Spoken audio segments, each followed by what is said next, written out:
2万多人观看的热缩片戒指是怎么做的呢？今天呢，我要出一个简单的教程，赶紧学起来吧。我们要准备热缩片、小铁盒、热风枪、紫外线灯、UV 胶、剪刀、彩铅。首先，我们先拿出热缩片，你可以在纸上画出你想要的图形，然后描在热缩片上。那我先画了一个正方形，边长大概5厘米左右。当然，你也可以根据你想要的大小进行简单的调整。然后我就要将这个正方形里面用油性彩铅进行涂色。画这个的时候，线条可以松弛一些，有可能你会获得意想不到的效果。在棕色的基础上，我又加了一些浅蓝色，看起来很有敦煌的感觉。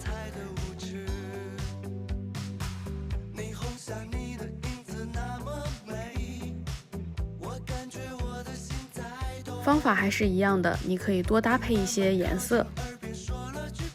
好了，画好了以后呢，我们需要把它剪下来。在剪的时候一定要注意，因为热缩片的材质比较脆，所以非常容易剪坏。使用剪刀的时候要用剪刀的中间部分，不要用到剪刀的顶端。剪好以后，我们就需要拿出小铁盒，用热风枪先加热一下，就可以把我们的热缩片放进去啦。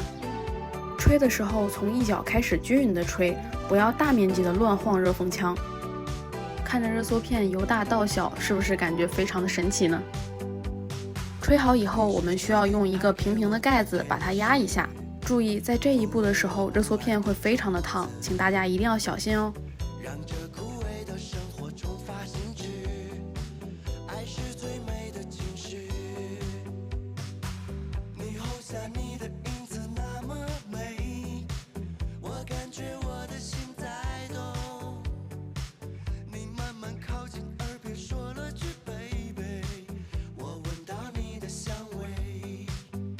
全部都压好以后，拿出 UV 胶，将热缩片上面薄薄的涂上一层。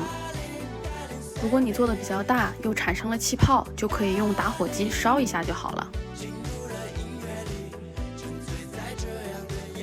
涂好 UV 胶以后，我们就可以用紫外线灯烤干啦。2 hours later， 我买了这个胶粘戒指的戒托，我觉得还比较好用。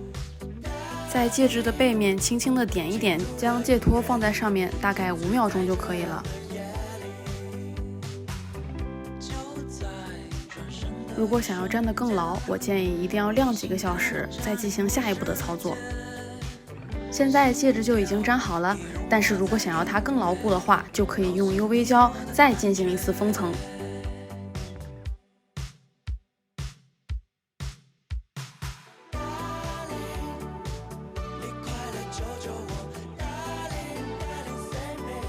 最后再仔仔细细的烤一下，我们的戒指就完成啦。